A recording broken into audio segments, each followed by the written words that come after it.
Howdy folks, Kathy Williams-Devries here with you again, and today we are looking at D major and B minor. We're looking at two sharps, F and C.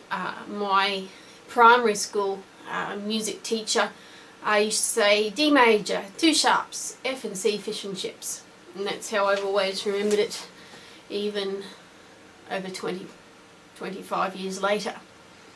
That's Mr. Fenlon. I don't know if you're still around, but I think you were brilliant, and you were my first clarinet teacher.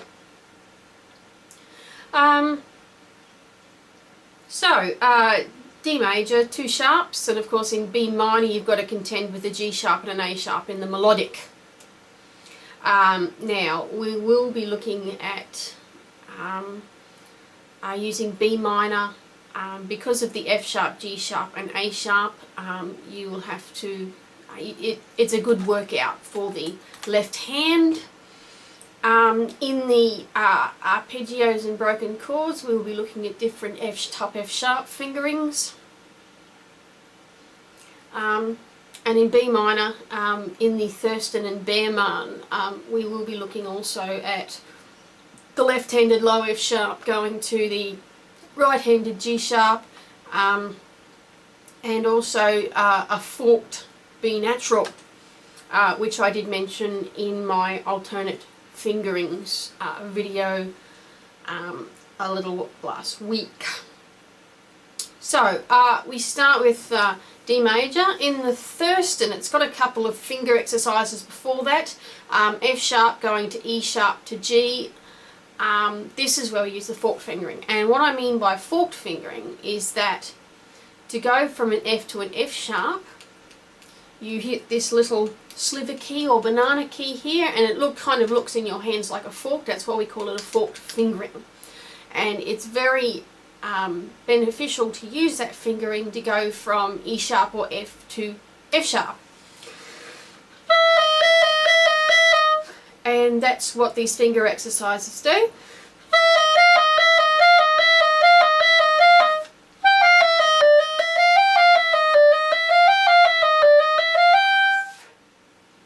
And that's for the, and also going from a B flat to a B natural, or an A sharp to a B natural, lower down the 12th,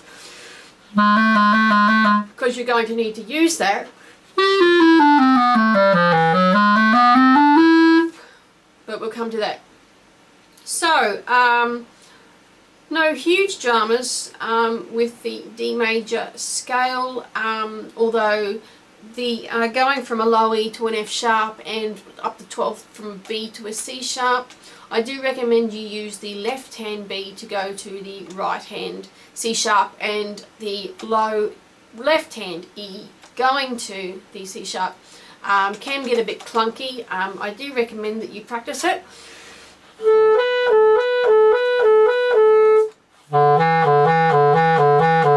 Just so that you don't go, hey, you don't want that. So the D major goes up to a top F sharp. Just use the regular fingering. I wouldn't even bother using the sliver key. It's only a semiquaver. It's not going to matter a huge deal.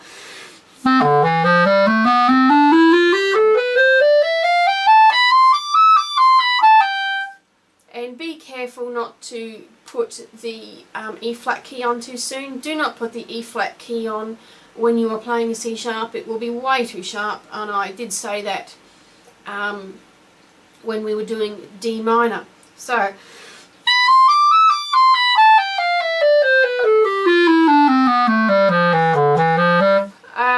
again, you can, I used the left hand F sharp this time, simply because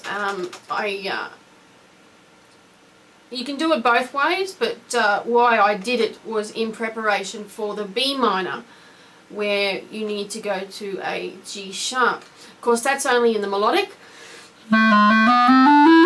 And right here, immediately, you start on the forked fingering for B minor, using the sliver key, because you are going to an A sharp, or B flat for the enharmonic name. So,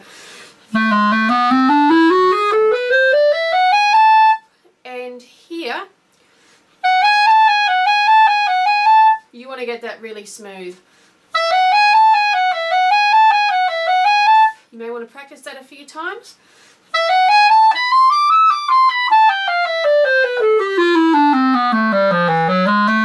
And here I do use the left hand F sharp so I can get to that G sharp. Of course, if you are doing the harmonic minor,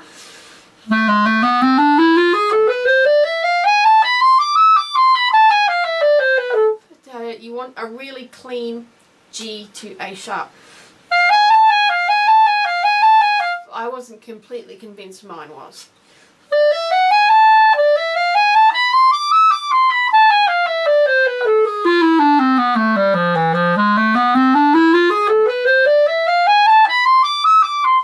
So it does get a little bit fiddly. So practice that both ways. You can put the sliver key on for the top F sharp if you want. Again, it's only a semiquaver. It's not really going to stick out all that much. So I think what we need to look at is really clean fingering from the B to C sharp and also down the octave B, C sharp, D sharp,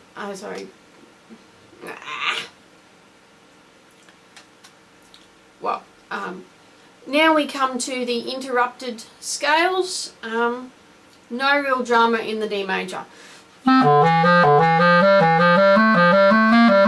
Oops! What key am I in? Maybe watch between the B and the C sharp.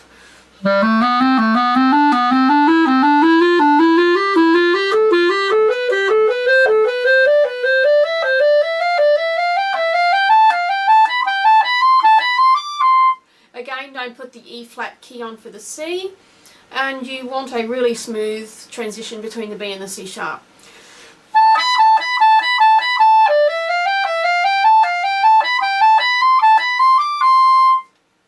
Now when we come to B minor, you want a really clean transition between the B and C sharp.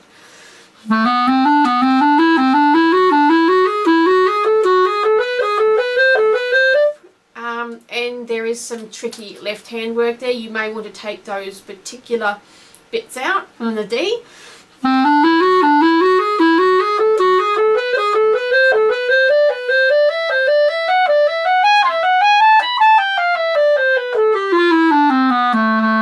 And again, you want smooth transitions between the F sharp, G sharp and A sharp. From there, we then come to the scales interrupted at the octave in the close, and it can be found on page 163 of my book. No real drama in D major.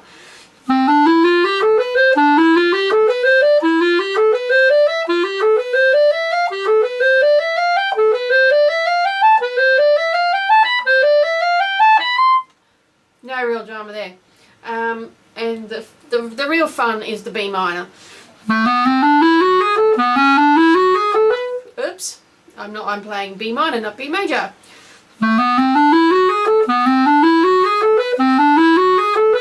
Really smooth transitions with those fiddly left hand bits.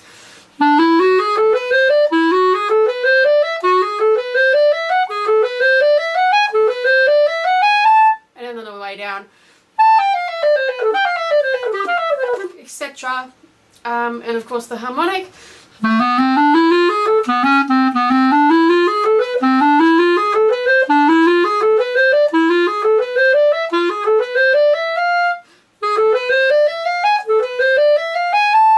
Again, really smooth transitions between the G and the A sharp. And then from there we go on to the returning scale. No huge drama.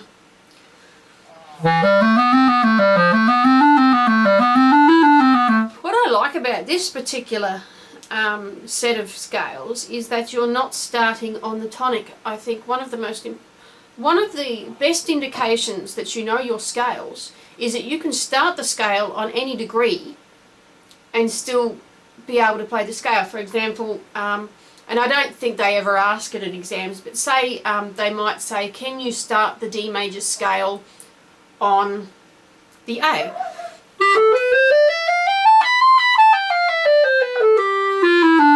Etc. And this particular returning scale starts on the F sharp.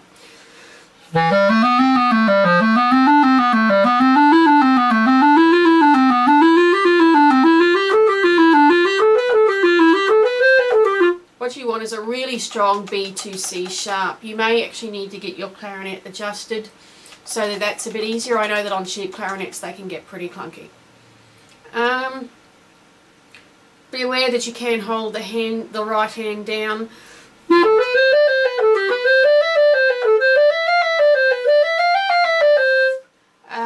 So that's fairly straightforward. And at the end, for some reason, they have an E sharp. I'm not sure why they do that. They did that in G major as well.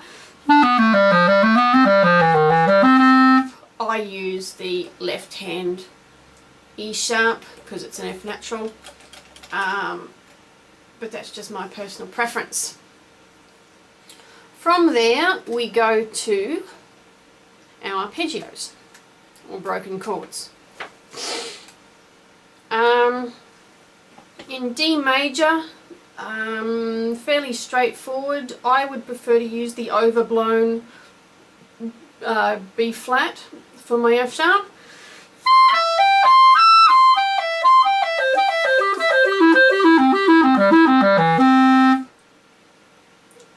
But that's just my preference.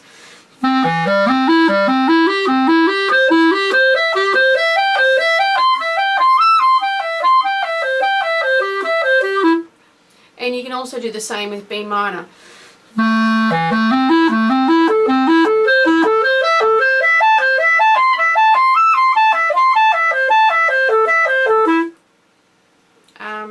So that's fairly straightforward. I do prefer to slur my arpeggios to get a nice legato going. However, with the broken chords on page 16 of the Baermann, I would probably prefer to use the long F sharp, 1 2 1 2 3 E flat key.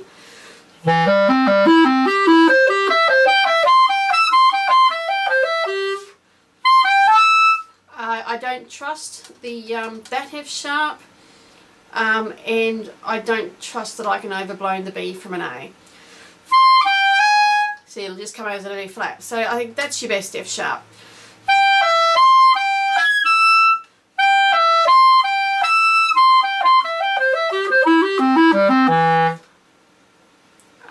Although in the second half of it,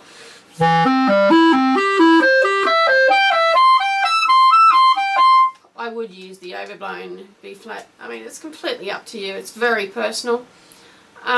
With the B minor, similarly, I would use that same F sharp.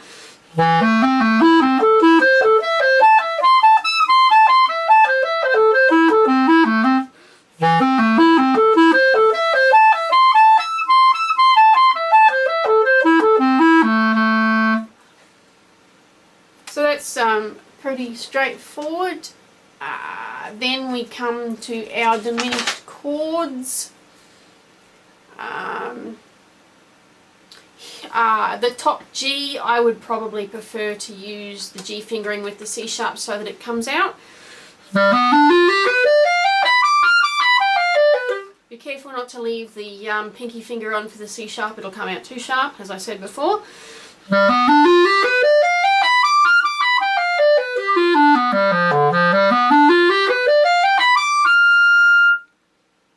And again.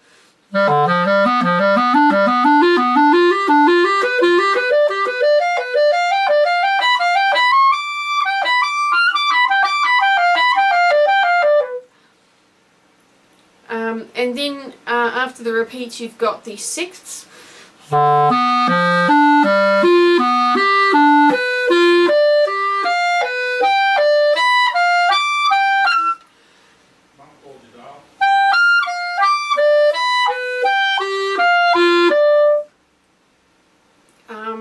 And I do recommend that these sixths and sevenths, that you practice them slowly so that you get a really good legato, especially when you're going.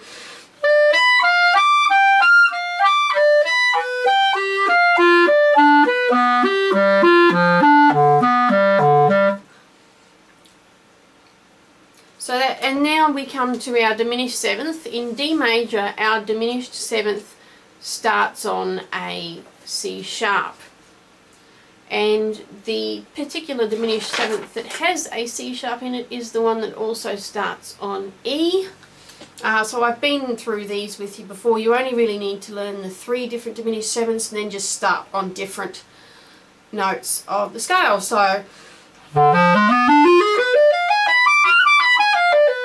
and just be sure not to put the C sharp key down. Well, actually, in case you haven't been watching my earlier videos,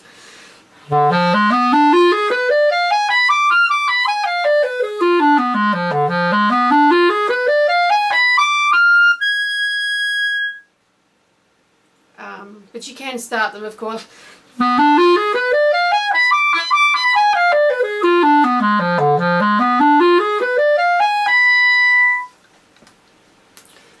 But if you're unclear on how to do the diminished chords of the seventh, then by all means go back to my earlier videos. And then once we have those, we're looking at the scales at the third. Just you might want to figure out what top G you want to use. I would probably use the G fingering with the C sharp key. But the D major isn't such of a hassle. You want a strong B to C sharp though.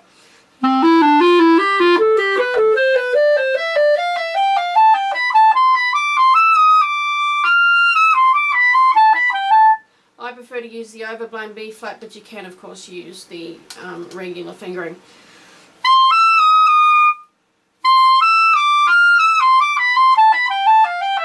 Don't leave the little finger on for the C sharp, and likely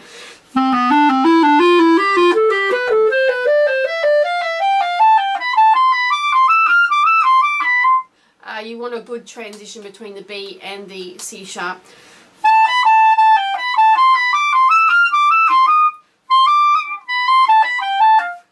But there's no real dramas there. The B minor scale in thirds is fun.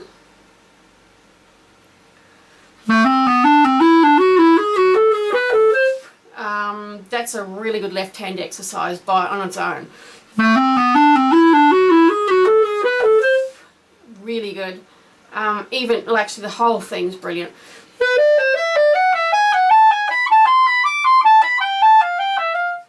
And after the repeat, we're going from B to A sharp, so you're going to want to use the forked fingering again. And again, that's a really good left hand exercise. And then from there, the scales in thirds, we've done everything else. We're looking at the scales in sixths. In D major, for the top F sharp, if you're going from an A, I would choose the long F sharp.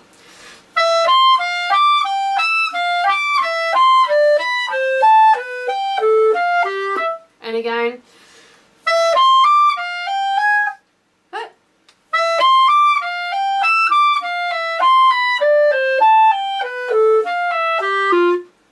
I preferred to use the left hand C sharp there. It's completely your choice. The B minor is fun because it starts off sounding like it's in B major, but then you have the D natural.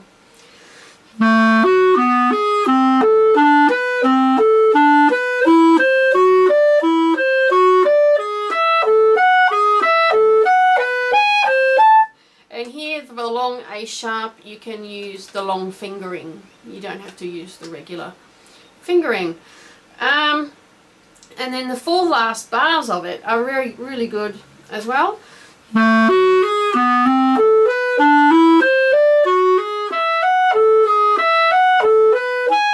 And because you're using this G sharp, you will have to use the right hand B, left hand C sharp. Now, that's the scales in 6. You've also got the scales in 6 in the Klose. And here, what have we got? Where's D major? There it is.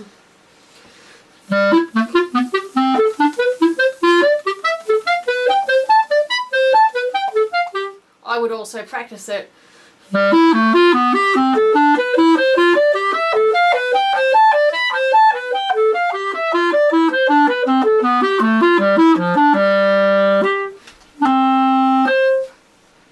I was probably practicing the wrong one. I was.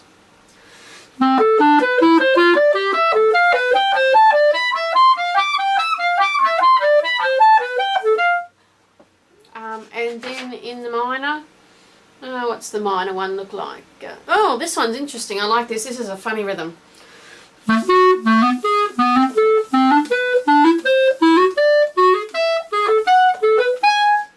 You could use the long A sharp there.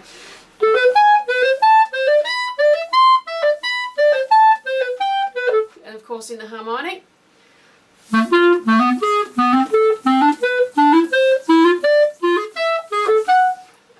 Etc. So that's D major. Fingerings we have learned. Try and get a really strong left hand B to right hand C sharp. Be aware that you need in the melodic to use the right hand the right hand low E to the left hand F sharp so that you can get to the G sharp. Use the forked fingering for the B if you have to go to the A sharp. And give your left hand a little bit of a challenge by taking out the returning scale, the interrupted scale.